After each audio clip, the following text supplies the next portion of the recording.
Ok, bueno. Buenas tardes de nuevo, colegas que nos acompañan en este nuevo curso de problemas de ontología y metafísica. Buenas tardes, colegas que siguen a través de YouTube o de cualquier cosa intermedia, ¿no? Me llamo Emiliano, para quien no me conoce.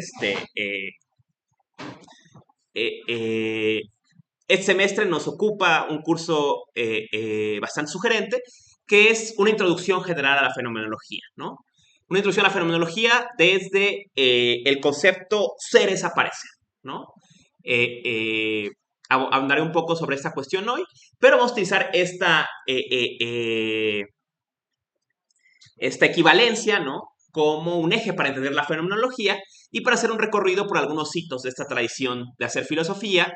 Desde la prehistoria de esto, ¿no? Vamos a hablar de Kant, vamos a ver a Bergson, y luego de pleno derecho vamos a ver a Husserl, vamos a ver a Heidegger, vamos a ver a Edith Stein, vamos a ver a Sartre, vamos a ver a Merleau-Ponty, vamos a ver a Nishida Kitaro y vamos a ver a Michel Henry, ¿no? Otras autoras, autores, estoy todavía pensando, durante el...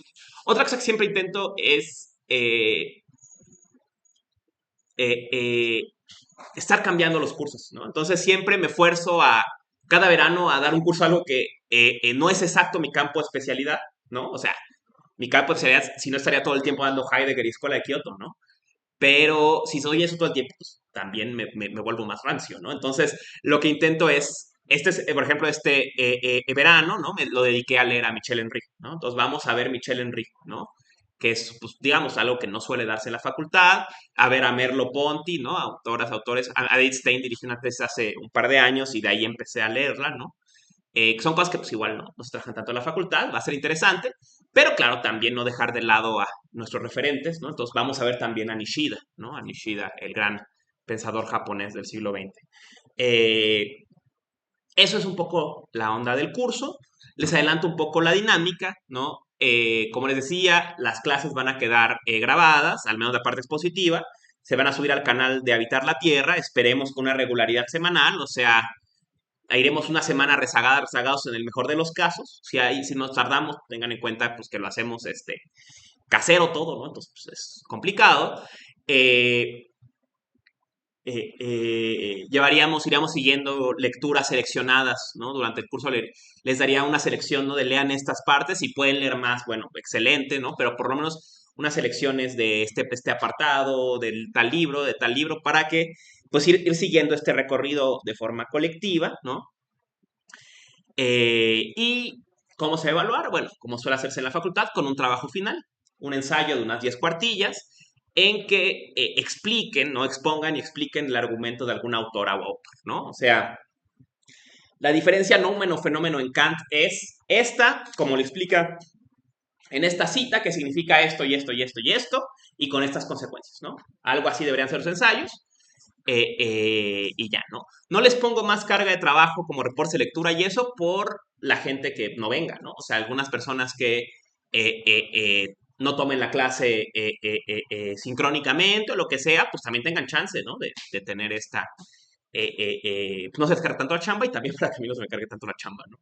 Y la verdad es que no funcionan mucho. Otra cosa sobre decir, no vamos a contar asistencia, ¿no? Quien pueda y quiera asistir, que bueno, quien no quiera o no pueda o tenga contratiempos, no se preocupe, ¿no? Eso no va a afectar su calificación, ¿no? Y si les queda mejor seguirle en línea o venir o una mezcla de las dos, también está bien, ¿no? Eh, Todas las personas son bienvenidas a mi clase, ¿no? Esto quiere decir, obviamente, personas inscritas, pero también que estén en extra, en cualquier formato, u oyentes que nada más les interese, ¿no? O sea, quien quiera venir, bienvenidos, ¿no? No hay ningún problema. Eh, ¿Qué más es información pertinente? Todos los materiales que veamos, la mayoría se consiguen muy fácilmente en Internet. Están todos en Archive o están en Library Genesis o simplemente están en Google si los googlean. Pero si hubiera algún caso particular, se los comparto en el Classroom, ¿no? Igual no hay nada en el Classroom ahorita. Quien no esté por algún motivo no se preocupe, la verdad es que no hay gran cosa. Pero si hubiera algo, pues les diría. Pero grosso modo, los textos que veremos, por lo menos, eh, eh, creo que todo el curso, ninguno es difícil de conseguir, ¿no? Y todos son digitales. ¿no? O sea, obviamente no puedo esperar, porque yo mismo no lo hago, que compren libros para este curso. Pues todo está en PDF, no hay problema. Eh, ah, desadelanto de una vez.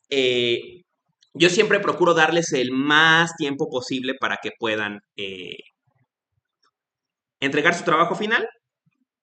Les adelanto de una vez la fecha del trabajo final, ¿no? Para que pues vayan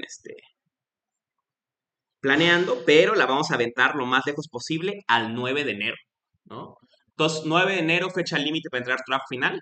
Básicamente es un fin de semana antes de que tengan que entregar calificaciones. Porque sé que les dejan muchos trabajos, entonces para que no se les cargue, se los mando hasta el final. Claro, si tienen algo avanzado antes, me lo pueden enviar, se los reviso, y si ya está bien, les digo, ya no hagas más, ya con eso es suficiente. Oye, mira, con eso, por ejemplo, sacarías 9. Entonces intenta cambiarle esto, mejorarle esto, lo que sea, ¿no? También piensen que estos ejercicios de entregas, pues también es una forma de tallerear su habilidad de expresión escrita, ¿no? Que pues, es una habilidad fundamental en la filosofía. Eh, mm, qué más relevante sobre la logística del curso? ¿Tiene alguna pregunta? ¿O lo que quieran decir sobre la logística del curso? Digamos. Tiempos. Como buen filósofo del siglo XXI, pues desgraciadamente no me puedo mantener de mi trabajo como profesor de universidad, ¿no? Entonces, fui maestro de preparatoria en general, ¿no? Y salgo a las 3:30 de mi otro trabajo, ¿no? Entonces, yo me comprometo a que, salvo que hubiera un contratiempo fuera de mis posibilidades, que la clase empiece 4:10 todos los jueves, ¿no? Eh, y que acabemos pues un poco antes de las 6 para que puedan llegar con calma, ¿no? Si en otra clase no salgan corriendo, de 4:10 empezamos sin bronca, ¿no? Y que acabemos también un poquito antes por si en otra clase, o bueno, empecemos el proceso de regreso a nuestras periferias, ¿no? Que siempre es un tema, ¿no? Eh, y ya, ¿no? Creo que solo es eso sobre... Vale, Emiliano, ¿quieres agregar tú? No, vale. Bueno, ahí está, mi estimado colega, que les va a estar ayudando. No, pues nada. Es probable que este semestre tengamos invitados a la universidad del proyecto de la Cátedra de Hermenéutica Crítica, el Cátedra Internacional de Hermenéutica Crítica, pero todavía no sé nada, bien a bien, ¿no? O sea, creo que Teresa Oñate iba a venir y todos los colegas de España querían venir, pero todavía no tengo claridad de cómo en qué tiempos, ¿no? Entonces, cuando sepa, les digo y están invitados, por supuesto, a participar de estas sesiones, ¿no? Eh, y ya, ¿no? Bueno, algo sí, no sé si lo vamos a seguir usando, pero el grupo de Facebook también Claro, es canal de comunicación. sí. He tenido un grupo de Facebook durante algunos años que se llama Clases Emiliano Castro FFYL UNAM, ¿no? Y ahí aparece un repositorio, ¿no? Si les interesa, por ejemplo, cosas de cursos pasados, ahí está toda la bibliografía y otros cursos que hemos visto materiales un poquito más complicadillos de conseguir, ¿no? Entonces, a lo mejor ahí tienen una buena bibliografía, que afortunadamente, pues ya es más fácil que antes conseguir bibliografía digital, ¿no? Pero, pues ahí está eso y además, les insisto, están todas las clases, o por lo menos la mayoría, en YouTube, ¿no? Entonces, si quieren tomar los cursos pasados, ¿no? El curso de la cosa, el curso sobre el tiempo, están ahí, ¿no? Eh,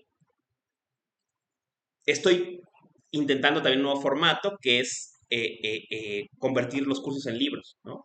Entonces, el curso pasado, el curso del tiempo, ya apareció una parte, que es el primer cuaderno del tiempo sobre Benjamin, ¿no? Sobre las tesis del concepto de tiempo, sobre el concepto de historia. Y yo espero que para final de semestre esté lista la otra parte, ¿no? Ahorita la estoy acabando de escribir, pero bueno, estaría, ¿no? Ahí también estaría esa herramienta ahí para que y pues obviamente, ¿no? Acompaña, ¿no? También los otros formatos, el video que está ahí también, ¿no? Bueno, ¿no? ¿Alguna pregunta, colegas? ¿Solo quieran decir algo más? Ok, muy bien. Vamos a empezar de lleno. Preparé una breve introducción al curso, ¿no? Para que entendamos, ¿no? De qué va este curso, ¿no? Una brevísima introducción al concepto de fenomenología, ¿no? Eh, Ser es aparecer, ¿no? Va a ser la tesis, digamos, que vamos a adoptar, ¿no? Como tesis fundamental de una forma de entender la fenomenología, ¿no? ¿Qué es la fenomenología? ¿No? La fenomenología es una tradición, una escuela filosófica que se gesta durante el siglo XX, centrada básicamente en la Universidad de Friburgo, en Alemania, ¿no? En la famosa cátedra de fenomenología, que va a llegar en un primer momento, va a llegar en un primer momento Husserl se jubila, se la deja Heidegger, eventualmente va a quedar en manos de Figal, ¿no? Uno de los especialistas en Heidegger, y que va a ser disuelta en 2016, en 2015, creo, después de la publicación de los Cuernos Negros de Heidegger. La Universidad de Friburgo disuelve la cátedra de fenomenología, ¿no? Pero bueno, un poco tarde ya la fenomenología se había diseminado, ¿no? Eh, Podemos intentar entenderla históricamente, sin duda vamos a hacer un cierto recorrido histórico, ¿no? Desde una cierta prehistoria de la fenomenología, en que esta forma de hacer filosofía se empieza a motivar en autores como Bergson, hasta expresiones contemporáneas, ¿no? Pensemos que Fenomenología Material de Michel Henry aparece en francés en 1990, ¿no? Entonces estamos pensando 100 años de esta tradición y obviamente filiales, digamos, o tradiciones cercanas, como es el caso de Nishida, que si bien no conoció nunca a Husserl, sin duda sí compartió muchos de sus problemas y eventualmente el propio Husserl intentó tender lazos hacia Japón con Nishida y eventualmente, bueno, Heidegger va a tener una amistad importante con uno de los alumnos de Nishida, que es Hajime Tanabe, al punto de que Tanabe va a ganar va a volverse profesor emérito de la Universidad de Friburgo en los 50, ¿no? Entonces, bueno, ¿no? Está este puente también con la tradición japonesa, que si bien no es directamente heredera de Husserl, sí se encuentra dentro de las mismas líneas, al punto, bueno, que tienen esta conexión esta coincidencia tan importante y entonces esta conexión, ¿no? Eh, Normalmente, ¿no? Husserl describía la fenomenología más que como una posición filosófica, como un método filosófico, ¿no? El método que él lo veremos cuando veamos más a detalle a Husserl, grosso modo, que describe como la reducción fenomenológica. Esto es, intentar describir la experiencia sin suspendiendo nuestro juicio sobre aquello que causa la experiencia. Describir la experiencia en sus propios términos, haciendo una suspensión o una reducción fenomenológica, esto es, suspender el juicio sobre la existencia del mundo más allá de cómo se nos aparece, ¿no? Y a partir de este todo filosófico intentar describir la experiencia solo en términos de la experiencia misma, no en términos de lo que la causa, de dónde venga, de cómo entonces parezca a la realidad. Eso no es una pregunta pertinente, sino escribir solo la experiencia en sí misma, ¿no? Scheller la intenté describir como una actitud, pero me parece quizás una forma de entender la fenomenología como un cambio de perspectiva, ¿no? Eh, eh, eh, eh, Intentemos no experimentar este cambio de perspectiva, ¿no? Hagamos un experimento mental, ¿no? Para intentar entender la perspectiva fenomenológica, ¿no? Eh, eh, un querido colega, profesor mío, John Maraldo, ¿no? John Maraldo llegó, se doctoró en Friburgo después de la guerra, debió ser, no sé, en los 70 más o menos, y de ahí recibe o consigue un trabajo en Japón, ¿no? Entonces va del estudio de fenomenología en Friburgo a Japón, y en Japón se entera, ¿no? Que un profesor muy importante japonés acaba de retirarse y que, bueno, está ahora pues ahí volando, ¿no? Fuera de la universidad, que es Nishitani Keiji, ¿no? Nishitani Keiji, uno de los filósofos japoneses más importantes del siglo XX, se acaba de retirar y Maraldo lo va a buscar, ¿no? Entonces Maraldo empieza a ir a visitar a Nishitani a su casa, a entrevistarse con él, y en una ocasión, en una plática informal, ¿no? Nos contó una anécdota divertida, ¿no? Decía que un día, platicando con Nishitani le dijo, en última instancia, si hubiera que explicar de lo que se trata nuestra posición filosófica, y en el fondo la posición la propuesta del Zen, al menos diría en términos de Dogen, ¿no? Es solamente un cambio de perspectiva, ¿no? Él dice, imagínate esto, ¿no? Imagínate que andas en bicicleta, ¿no? O sea, en Japón las bicicletas son un transporte común, ¿no? Entonces andas en tu bicicleta, ¿no? Dice, normalmente uno piensa que la calle está ahí y que la bici se mueve, ¿no? Pero ¿qué pasaría si por un momento imagináramos que la bici está estática y el camino es el que se mueve? O decir, imagínate esto. Estás cruzando un río con un puente. Párate en el puente. Tú sabes que el río está corriendo y que el puente está estático. Pero de pronto, si te pierdes en esta experiencia, da la impresión de que el puente se mueve y el río está estático, ¿no? Y al final lo que intentamos es solamente operar este cambio de perspectiva, ¿no? La fenomenología es así. La fenomenología nos invita a pensar que es la bici la que está estática y es el camino el que se mueve, que es el río el que está estático y es el puente el que se mueve, ¿no? A pensar de la experiencia de forma diferente, ¿no? Eh, eh, eh, si hubiera que explicar la fenomenología en pocas palabras, lo puedo hacer desde la pregunta de ¿cuál es el hecho primitivo? ¿Qué es lo primero en llegar a ser? Como decía Hesiodo, ¿no? ¿Qué es lo primero? La llamada posición natural, ¿no? Lo que llamó Husserl la posición natural, la posición, digamos, prereflexiva que todas y todos tenemos, ¿no? Es la idea de que lo primero es el ser y luego la representación del ser, o el conocer o el aparecer a la conciencia. Las cosas existen independientemente de la conciencia en el mundo y luego llega la conciencia y se las representa, las capta y las mete a la conciencia de alguna forma, ¿no? Al punto que si del mundo quitáramos toda conciencia, sería grosso modo tal cual es, solo sin nadie que se lo representara, ¿no? Esta es la llamada posición natural, ¿no? De esta independencia del mundo trascendente y de la representación como un segundo momento sobre un mundo ya dado, ¿no? El mundo existe, está ahí, y luego llega un tipo de ente muy peculiar, que es consciente, y se lo representa, ¿no? Y lo copia en su cabeza, por decir, ¿no?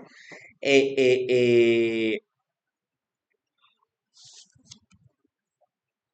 este ser independiente del mundo y de la conciencia, ¿no?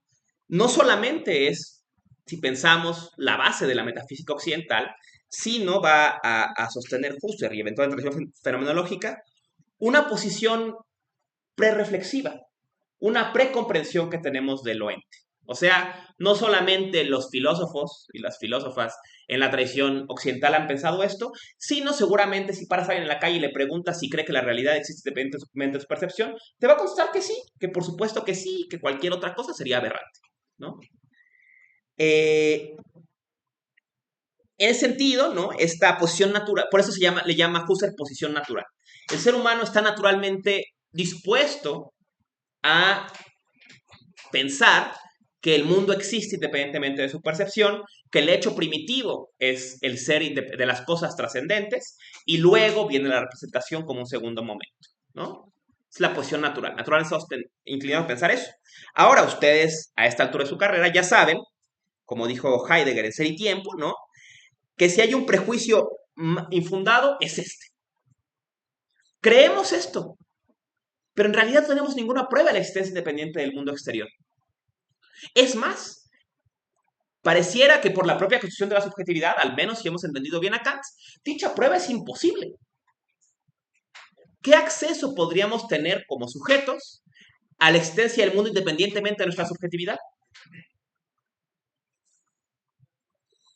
¿Por qué creemos en una hipótesis completamente infundada?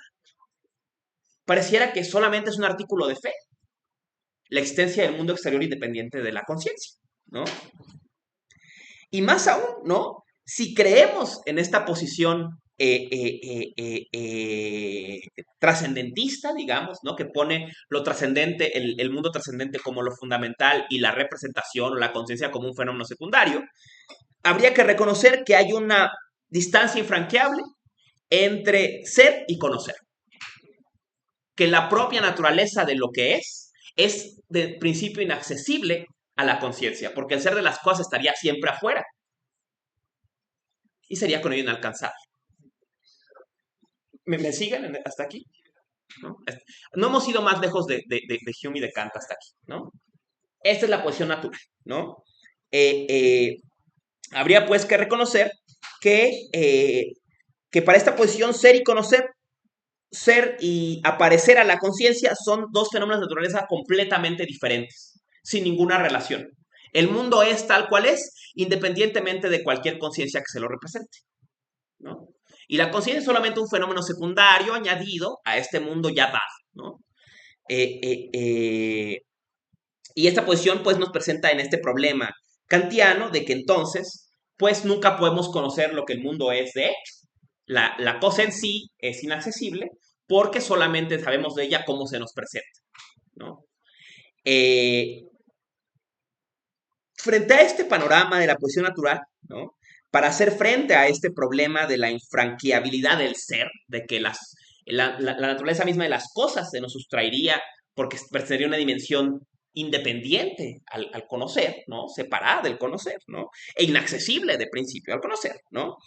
Eh, Aparece, ¿no? El giro fenomenológico, el cambio de perspectiva que supone la fenomenología, ¿no? La fenomenología nos invita a pensar qué pasa si la bici está estática y es el camino el que se mueve. ¿Qué pasa si de hecho el hecho primitivo no es el ser de las cosas y luego su aparecer a la conciencia, sino el aparecer de la conciencia, el aparecer de la conciencia es lo mismo que el ser de las cosas. Las cosas no son sino la forma en que se dan a la conciencia. En otros términos, si ser es aparecer. Si ser es solo aparecer para la conciencia y renunciamos a esta hipótesis infundada de el ser de las cosas independientemente de su aparecer a la conciencia, ¿no? ¿Qué pasa, pues, si pensamos el ser de las cosas no como independiente de la conciencia, sino como un fenómeno de la conciencia misma, o algo que pasa en la conciencia misma y renunciamos a esta creencia en el mundo exterior independiente, ¿no? ¿Qué tenemos a favor de esta hipótesis desquiciada que supone romper con toda opinión natural, con todo sentido común, ¿no? Que supone renunciar a la posición natural, renunciar a esta ontología folk en la que nos movemos no solamente en la Facultad de Filosofía y Letras, sino en nuestra vida cotidiana, ¿no?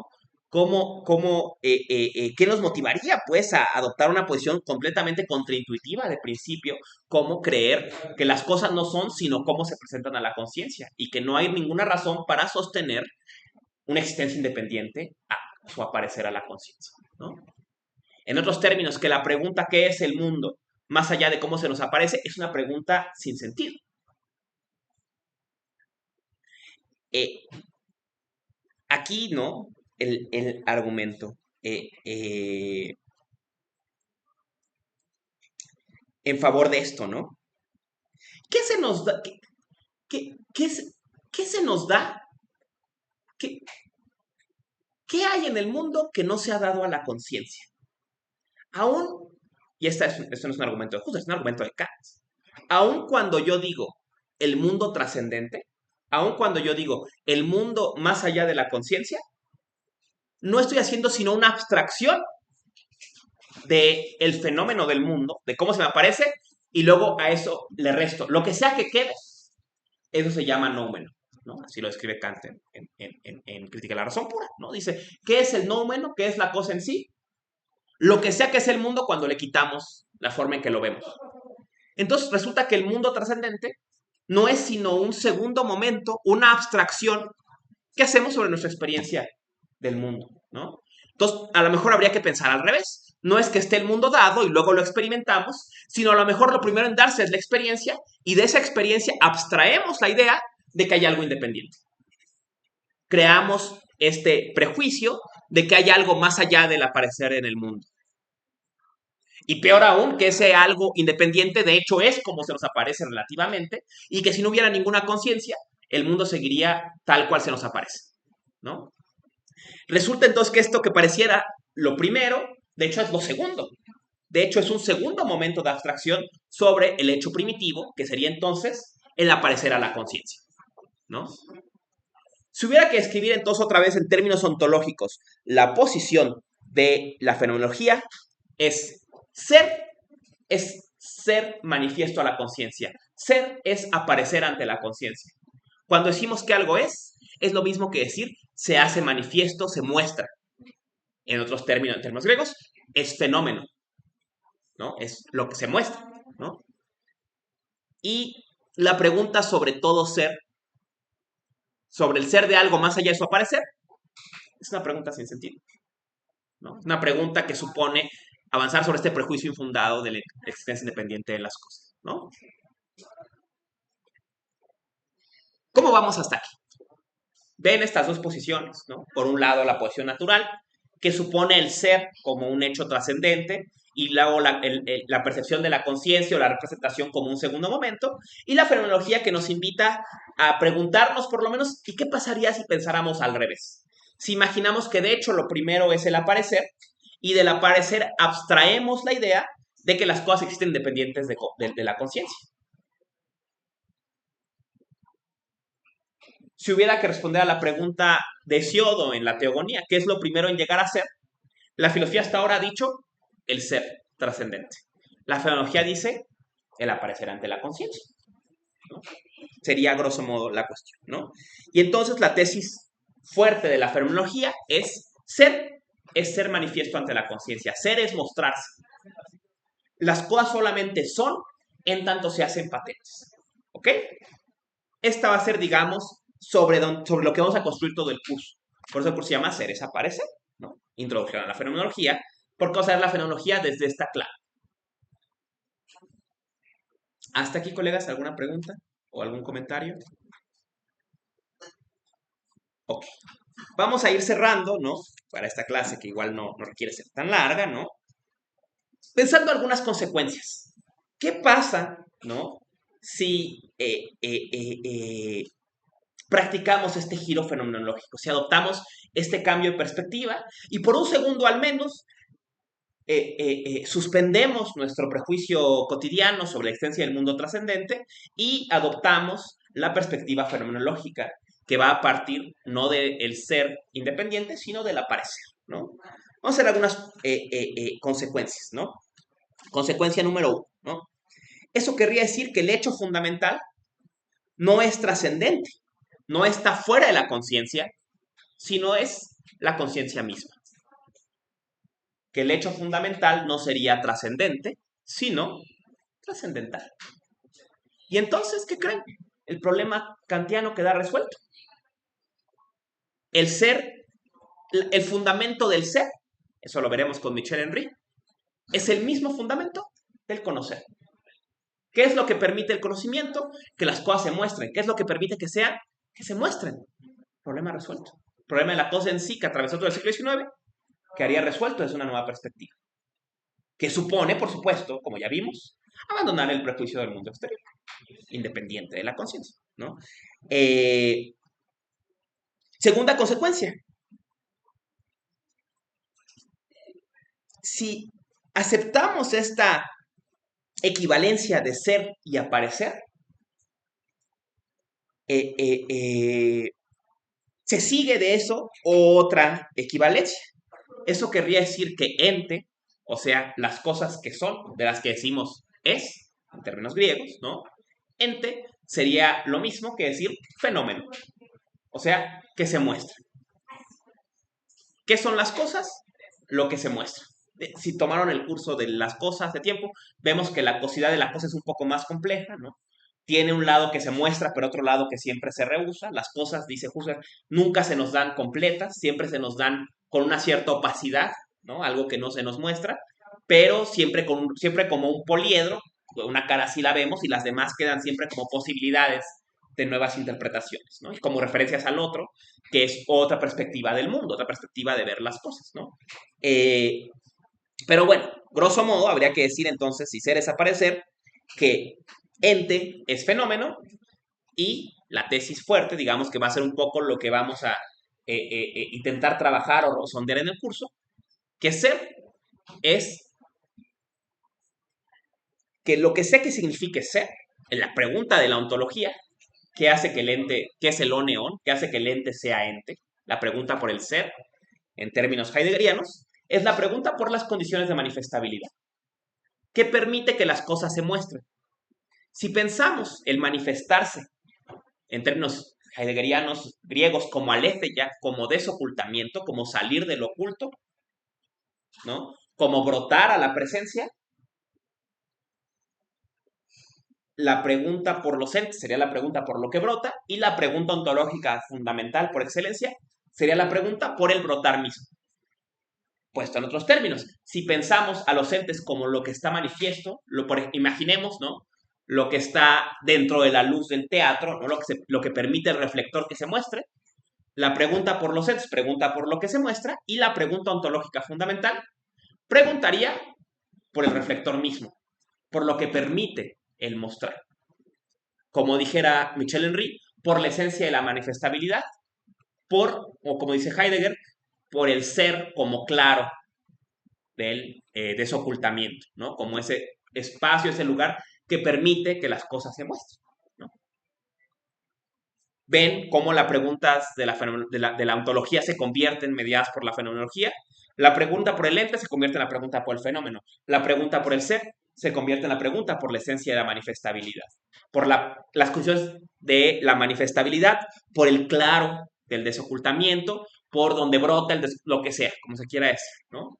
Veremos, pues, que en el siglo XX los fenomenólogos Heidegger, Henry, Nishida, a su modo, van a decir, bueno, la pregunta de la fenomenología no es por lo manifiesto. Eso es una pregunta secundaria. La pregunta es por el manifestarse. ¿Y qué permite que haya? ¿De dónde emerge a la conciencia las cosas? ¿Y cómo emergen? Sería esa la pregunta. Pero adelantándoles un poco, tanto Henry como Heidegger reconocen un problema de origen en esto. Lo que deja que se muestre, ello mismo se rehúsa. La luz que ilumina el teatro no se ilumina a sí misma. Por eso en Heidegger ser es reuso y ser y nada coinciden, porque el ser no es un ente, no se muestra el mismo, es mostrar. Ya empiezan a ver un poco hacia dónde va a ir el curso, ¿no? Y más aún, ¿no?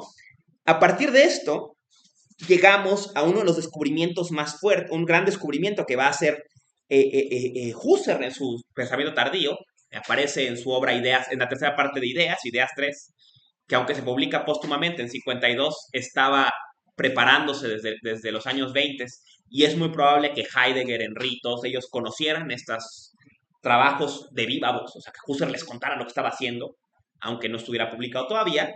En Ideas 3, Husserl hace un descubrimiento importante. Dice, entonces, si vamos a tomar tesis ser es aparecer, y lo que hace que las cosas sean es que se muestren, pues entonces la fenomenología, en el fondo, no es sino ontología. La pregunta por el mostrarse es la pregunta por el ser. Eso es lo que de lo que hablaba Husserl cuando Heidegger era su ayudante. Y entonces, ya que sabemos eso, entendemos de dónde sacó Ser y Tiempo, ¿no? Esa era la preocupación de Husserl en los 20, ¿no? Y entonces por eso puede ser la influencia que deja en Heidegger, y de ahí la pregunta por el ser en Heidegger en 27, Ser y Tiempo en 29, qué es metafísica, en el origen de la obra de arte, de la esencia de la verdad, toda esta época de Heidegger, es una respuesta a esta pregunta de Husserl, ¿no? Tercera consecuencia. Esta es una consecuencia interesantísima y poderosa, y además una consecuencia de gran peso para la tradición budista, ¿no? Si pensamos la conciencia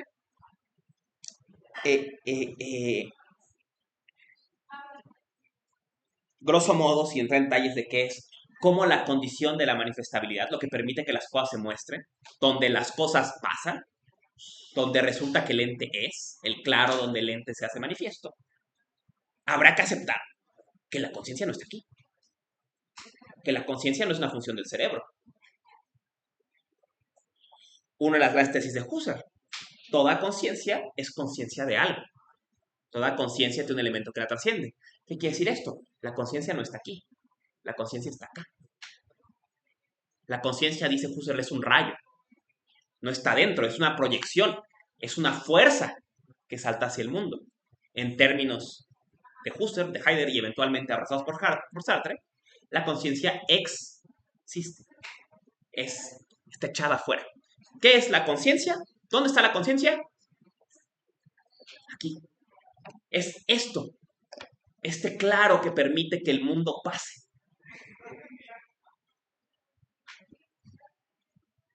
Dice en una provocación interesante Nishida en Indagación sobre el bien, dice, erróneamente creemos que la mente está en el cuerpo, cuando habría que decir que el cuerpo está en la mente. Suena como una tesis rara. Demostración sencilla. No es cuerpo una palabra. ¿Dónde existen las palabras? El cuerpo se hace manifiesto, sin duda. ¿Para quién se hace manifiesto? ¿Dónde se hace manifiesto? En la conciencia, en la mente. ¿Ven el giro? Claro, si pensamos la conciencia de forma limitada, psicologista, empirista, y la ponemos como una función mecánica del cerebro, claro que la tesis fenomenológica es descabellada. Pero por eso lo que está invitando a la tesis fenomenológica es a que cambiemos nuestra forma de entender la experiencia. Si la conciencia no está aquí, sino está aquí, ¿no? Es este claro en que pasa mundo, ¿no? Tiene más sentido la tesis. Más aún les adelanto una tesis fuerte de Husserl. Esta conciencia en sentido primitivo no es aún mi conciencia. Por eso tenemos un mundo común. Y por eso de entrada hablamos como si viviéramos en un mismo mundo. Porque este claro es compartido y luego hago una abstracción en que reconozco que yo solo veo una perspectiva o que yo soy solo una perspectiva de ese mundo y ustedes ven otra. Pero asumimos que este mundo que aparece, aparece para todas y para todos. En los términos que el yo trascendental no es mi yo Emiliano. Es esta conciencia a la que se le aparece el mundo que todavía no es mía ni tuya, que está antes de esta separación del ego, ¿no? Y de ahí va a venir la idea de Nishida, que va a decir, bueno, que es el ejercicio fenomenológico coincidiría con la práctica budista de la meditación porque buscaría retrotraerse al emerger de la conciencia, que es un emerger impersonal, ¿no? Pero veremos eso adelante, ¿no? No, obviamente esto no niega, y cualquier persona que hayamos atravesado desde la embriaguez hasta los antidepresivos, sabemos que nadie puede negar que la conciencia está determinada también por estados fisiológicos, ¿no? Que, aunque, bueno, recientemente se publicó un paper que discute esta posición sobre la deficiencia de neurotransmisores como determinante de la depresión, pero es innegable que estados fisiológicos determinan la forma en que se nos aparece el mundo. Y que, por ejemplo, los latinos tenemos deficiencias en los folatos, ¿no? Y con deficiencia de los folatos, parece que el cerebro tiene, la hipótesis que el cerebro tiene problemas procesando la serotonina, y entonces tenemos la tendencia a la depresión, ¿no? Y por eso, por ejemplo, es frecuente, durante el embarazo se recetan a los papás gestantes ácido fólico, porque tenemos una deficiencia de folatos. Y parece que la deficiencia de folatos también afecta nuestra capacidad de procesar eh, eh, eh, la serotonina, y por eso tenemos una cierta tendencia incluso generalizada a la depresión, ¿no? Por esta cuestión. Y claro, eso es determinante, nadie va a negar, ¿no? Pero no, eso no quiere decir que el único elemento de la conciencia sea, que es lo que nosotros creer, sea el funcionamiento de tu cerebro, ¿no? Sin duda juega un papel. Sin duda, si estás borracho, el mundo te parece diferente, estás deprimido, te parece diferente, ¿no? Y que esa depresión puede responder a una deficiencia o a una condición orgánica, ¿no? Pero no se limita a ella, ¿no? Los decía, ¿no? Esta conciencia fenomenológica, ¿no? Que no está dentro del cerebro, sino está fuera, recuerda mucho a lo que el budismo llama la mente, ¿no? La mente no es una función del cerebro sin más, ¿no? Sino es este plano de manifestabilidad del mundo, ¿no? Y grosso modo lo que pretenden prácticas como la meditación, la recitación de sutras, ¿no?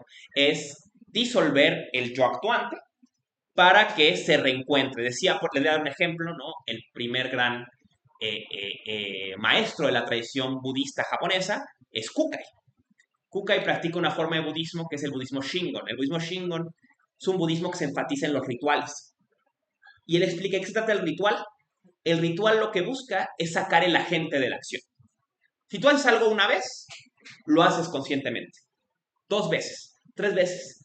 Cuando tienes 2 horas recitando un sutra, ya no lo dices tú, nada más pasa. Y ellos hablan de que esto es una expresión de lo que llaman el Buda cósmico. Ya no eres tú quien actúa, sino el universo actúa a través de ti. Ejemplo bobo, tocar la guitarra, andar en bicicleta, cualquier cosa que hagamos reflexivamente, o sea, no sino como un reflejo, Ya no la media nuestra conciencia, solo pasa, ¿no? Estás jugando tenis y dices pegarle a la bola y tu mano actúa. Tú no medias en eso, ¿no? Tocas la guitarra y no medias dónde pones tus dedos. En la medida en que lo haces bien, ¿no? Vas aprendiendo simplemente a que se dé esto que los chinos llamaban el wu-wei, la acción sin agente, ¿no? Entonces buscan estas prácticas meditativas o el zazen, la meditación sentados, ¿no?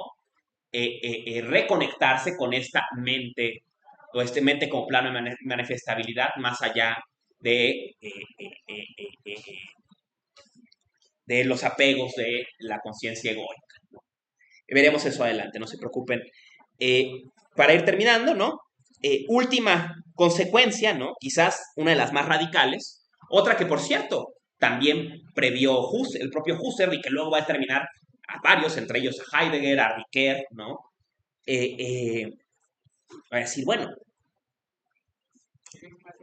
si ya no entendemos el acto de la conciencia como, como el de la representación, o sea, el de copiar algo ya dado en el mundo, sino el dejar que se muestre.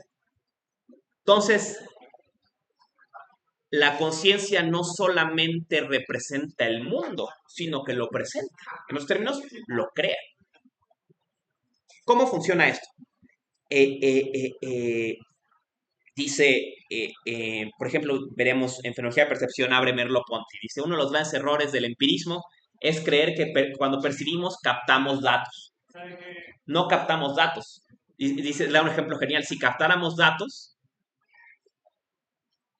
¿cómo tendríamos noticias de todo lo que pasa atrás de nosotros? Yo no tengo duda de que atrás de mí está el pizarrón. No tengo ningún dato de él. ¿De dónde saco ese dato? Yo no tengo duda del pasillo o del salón de junto, aunque no tengo ninguna experiencia de ellos. No capto esos datos. Dice Merleau-Ponty, ¿de dónde los saco? Y aquí la tesis fuerte de Merleau-Ponty, en fenomenología de percepción. Lo que pasa es que la sensación no nos da datos, nos da un sentido global. Esos datos están insertos en un sentido de mundo. Captamos un mundo que incluye cosas que vemos y cosas que no vemos, ¿no? Nadie duda que haya mundo atrás de su cabeza. Él dice, si los empiristas tuvieran razón, la visión sería como el caballo, ¿no? Solo veríamos así y todo lo demás estaría negro. Y no es así. Aunque yo solo vea esto, yo no tengo duda de todo lo que hay acá, porque se me da el mundo en un sentido de totalidad, ¿no? Y ese sentido no viene dado por la percepción exclusivamente, ¿no? Entonces, ¿cómo descubre esta idea Husserl? Lo veremos más a detalle, pero es muy divertido, ¿no? En Ideas 3 dice Husserl, bueno, eh, eh, eh, en el fondo, la fenomenología pretende describir la experiencia. Hemos intentado describir la experiencia a lo largo de mi carrera. Intenté como fenomenólogo describir la experiencia. Pero cuando la escribo siempre hablo de la esencia, de la materia, de la forma, de lo noético, de lo noemático, todo ese rollo. Dice, ¿y qué no son materia, forma, eh, eh, eh, eh, esencia, conceptos de la metafísica? Entonces, en realidad, he descrito la experiencia o he prescrito la experiencia. He dado condiciones históricas para describir la experiencia en unos términos. Y que si un chino intentara describir la experiencia, no lo haría en términos ni de esencia, ni de materia, ni de forma. Porque no conoce estos conceptos. Lo haría en términos de otros. Entonces, le dice, no describimos la experiencia, creamos la experiencia, ¿no? Otro ejemplo, este ejemplo lo da Michel Henry en, igual, en la esencia de la manifestación, ¿no? Dice, nadie puede negar la certeza apodíctica de las sensaciones, por ejemplo, de las sensaciones afectivas. Tú sientes, eso no te lo voy a cuestionar, pero ¿qué sientes? No es algo dado por la pura sensación, sino supone una significación dada a esa sensación. Ejemplo, ¿han oído de la saudade? Saudade es una palabra del portugués que describe un estado afectivo que no tiene traducción a otras lenguas.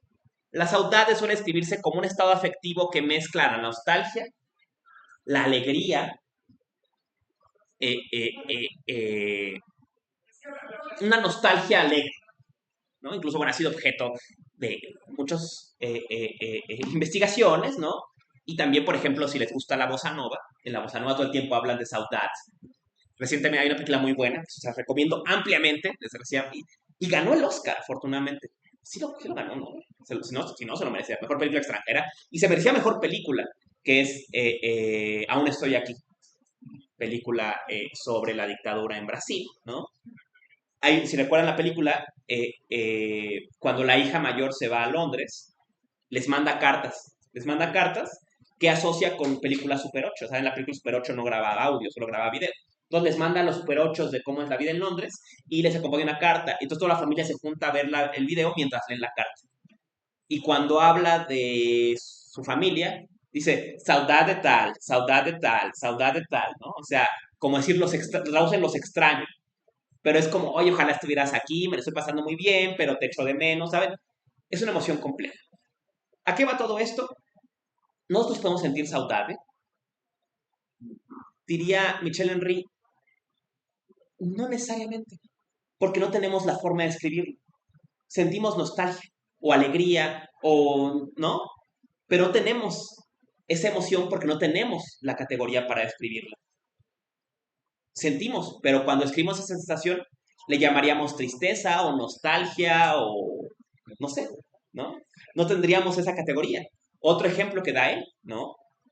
Eh, eh, Henry era francés, ¿no? Pero, y habla del inglés, ¿no? Dice, ¿qué dice del inglés que tenga solo una palabra para amor? ¿No? Los americanos o los ingleses quieren o llaman, ¿no? Solo pueden tener ese campo emotivo solo tiene una palabra. Solo conocen love. Solo conocen love. No conocen querer, amar, ¿no? Estos matices eróticos que el español, por ejemplo, puede reconocer, ¿no? El famoso ejemplo, ¿no? Los Ainu tenían 7 palabras para blanco, ¿no? Porque eran capaces de reconocer toda una gama de experiencia de la blancura que no podía reconocer las lenguas occidentales, porque su mundo era mayormente blanco, ¿no? Y entonces categorizar el color del hielo y la nieve era muy importante, porque dependía pues de su consistencia, de su solidez y de lo que podía haber debajo, ¿no? Entonces, ellos tienen más blancos que nosotros, ¿no? Porque la experiencia no solamente no se nos es dada y luego la interpretamos, sino en su interpretación la configuramos, ¿no? Esto quiere decir que la fenomenología no solamente es ontología, sino que es hermenéutica. No describimos la experiencia, también configuramos la experiencia y la forma en que la describimos. En los términos usados para describir la experiencia, transforman la experiencia. Decía Michel Henry es una parte interesante porque además el fenomenólogo estudia bastante sobre psicoanálisis, ¿no? Y entonces él dice, si las emociones nos fueran transparentes, plenas de sentido, ¿para qué vamos al psicólogo? ¿Qué aporta el psicólogo si las emociones tienen certeza apodíctica? Dice, es que no. Tú tienes certeza apodíctica de si sientes algo, pero no sabes qué. El psicólogo te ayuda a entender lo que sientes. Oye, es que estoy triste. No estás triste, en realidad estás frustrado, estás enojado, estás nostálgico, estás... Ah, bueno, yo no tenía estas categorías para entender lo que sentía, ¿no? ¿Y qué frecuente es, por ejemplo? No estoy enojado, no, güey, no estás enojado, estás frustrado. No es lo mismo estar enojado que estar frustrado, ¿no? Es que tengo miedo, no tienes miedo, tienes angustia, ¿no? Bueno, no es lo, o sea, la categoría cambia la emoción, ¿no? Cuando la podemos describir en términos más ricos o diferentes, cambia lo que sentimos, ¿no? Y otra vez el ejemplo de la saudade, ¿no? Los hispanoparlantes no llegamos a sentir saudade porque no tenemos esa descripción de esa emoción. Seguramente si nos familiarizáramos con el portugués, eventualmente podríamos reconocer en nuestro campo emocional la saudade. Pero mientras no lo podemos, anda uno a tientas intentando explicar qué quiere decir saudade, ¿no? Igual que seguramente un gringo tendría dificultad para entender los matices de la vida en pareja en México, ¿no? Y el detalle de te quiero, te amo, ¿no? Son matices que no comprendo, ¿no? De aquí, sin entrar en los autobiográficos, ¿no? Lo complejo que es, por ejemplo, tener relaciones afectivas con personas que vienen de otros horizontes de sentido, ¿no? Porque no sabemos querer en el mismo idioma, ¿no? Nos choca, o sea, hay una distancia de unas categorías afectivas que no compartimos y entonces hay una cierta intraducibilidad entre esas dos experiencias de mundo, ¿no? Nuestras novias, novios gringos nunca van a entender cuando pasamos de quererlos a amarlos, ¿no? No tienen ese matiz. En fin,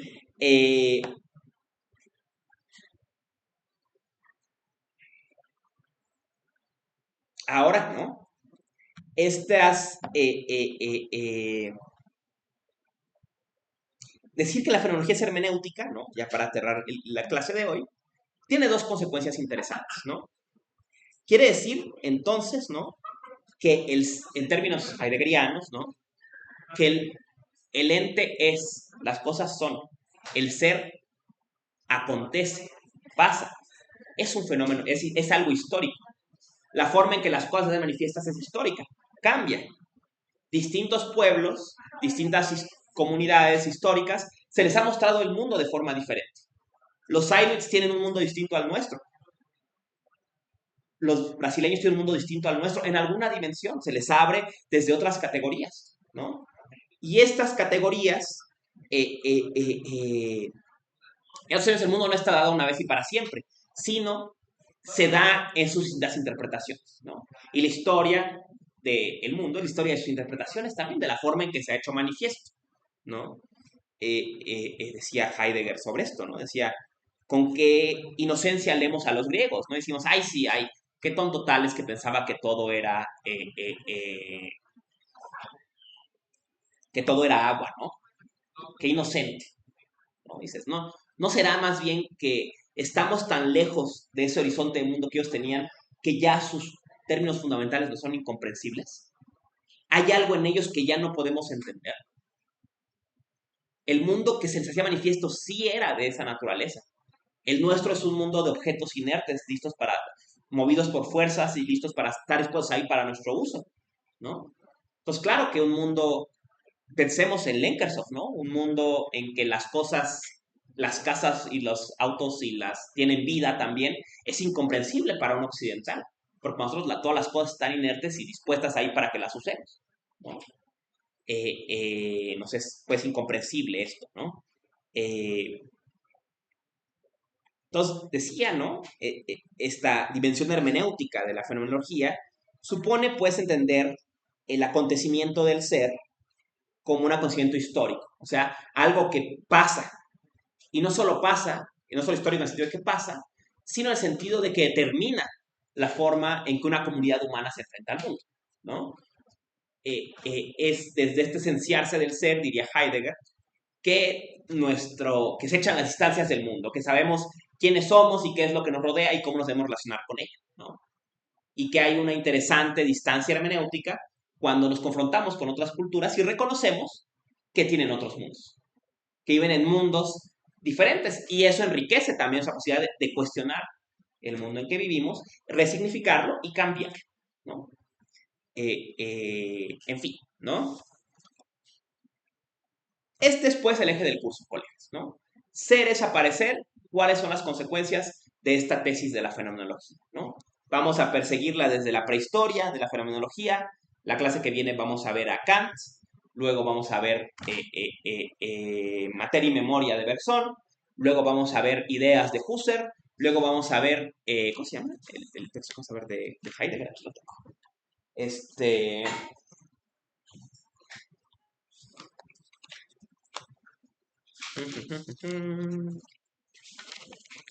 Conceptos fundamentales de Heidegger. Vamos a ver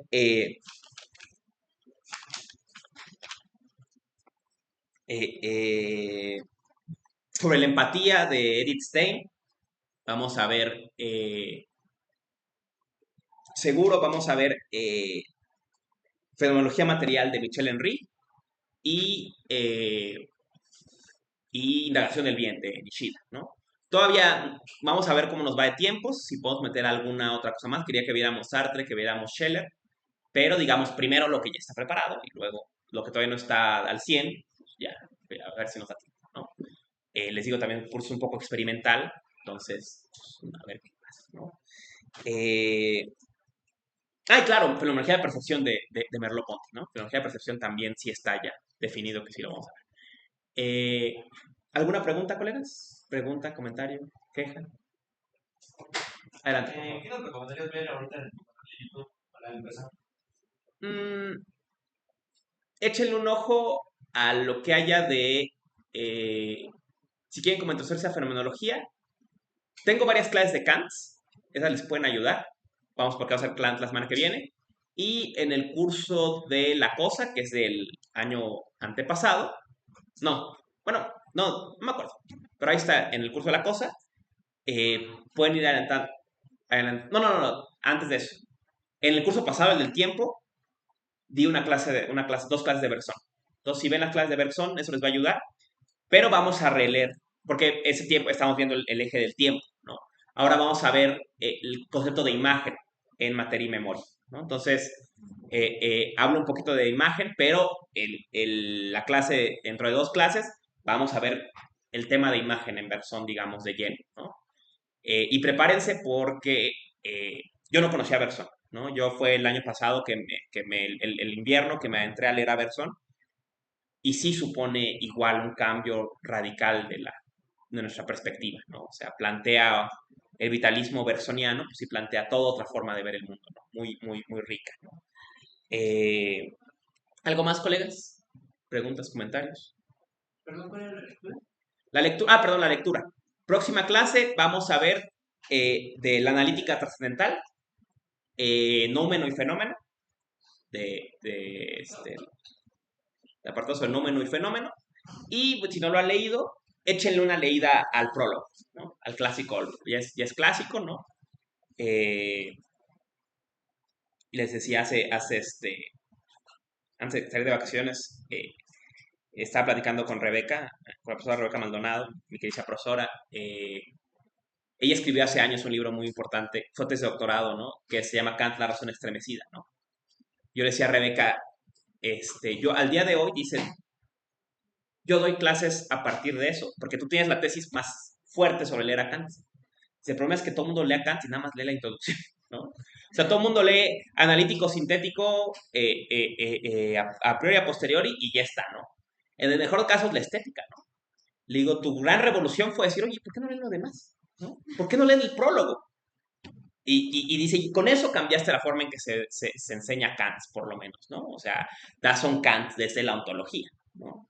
Que es no el Kant epistémico, analítico que suele estudiarse, ¿no? Sino un Kant más complejo, un Kant muy pasional, ¿no? Un Kant irracional también, muy interesante. Entonces lean el prólogo y lean númeno y fenómeno. Grosso modo vamos a dedicarnos a esa distinción. Por favor. ¿Cuál es el libro de...?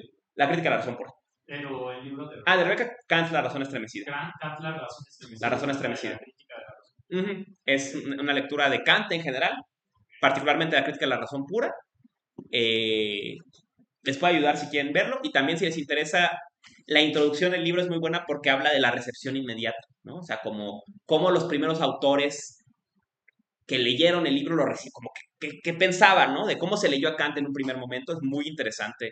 Tiene una nota sobre uno de los editores, que es muy, muy, muy, muy, muy buen libro. Y es un poco pues, la escuela en la que aprendí a leer a Kant, ¿no?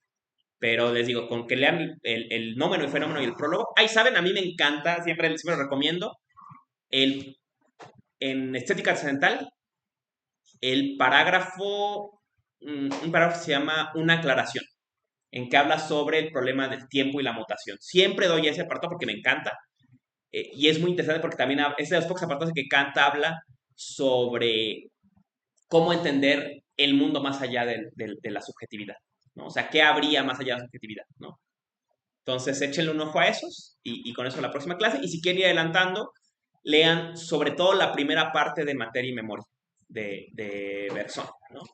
Henri Bergson se consigue muy fácil. Vamos a ver el concepto de imagen, la clase que sí, ¿no? Y ya. ¿Algo más, colegas? Adelante, por favor. Vamos a hacer clase. Si hubiera que mandarles algo, sí, pero en general todo lo veremos acá, para que también Porque, ¿saben? Antes el Classroom funcionaba muy bien porque les entraban, o sea, automáticamente la página en su correo institucional entraba. Entonces crea un canal, digamos, en que está todos los alumnos y alumnos, pero ahora que no están, pues es un poco un sinsentido, ¿no? O sea, claro, si hubiera alguna información o algo que mandaras, lo podríamos usar, pero de entrada todo lo vemos acá, ¿no? Y si tienen preguntas, pueden preguntarme aquí. Y si tienen entre clases o si por alguna razón no pueden venir o lo que sea, está mi correo institucional. Me pueden escribir y les contesto en la medida de posibilidades. También luego sabrá Emiliano que me tardo, que también me hago bolas, ¿no? Pero es emilianocastro@filos.unam.mx, ¿no? Si me escriben ahí, les contesto lo más pronto que puedan, ¿no? Si tienen dudas, si quieren bibliografía, si no pueden venir y algo no les quedó claro, si me quieren preguntar algo, digamos, no en el contexto de la clase, o sea, como me dio pena preguntarlo en clase, pero oiga, profe, ¿pero por qué dice esto user o lo que sea? Ahí les intento contestar, ¿no? Y algo que les pueda ayudar igual, pues ahí me escriben. Mi correo institucional igual checo con cierta frecuencia, ¿no? ¿Algo más, colegas? ¿No? Bueno, pues muchas gracias. Paro la grabación. Igual si quieren comentar algo fuera de la grabación, pues ya lo pueden comentar sin pena, ¿no?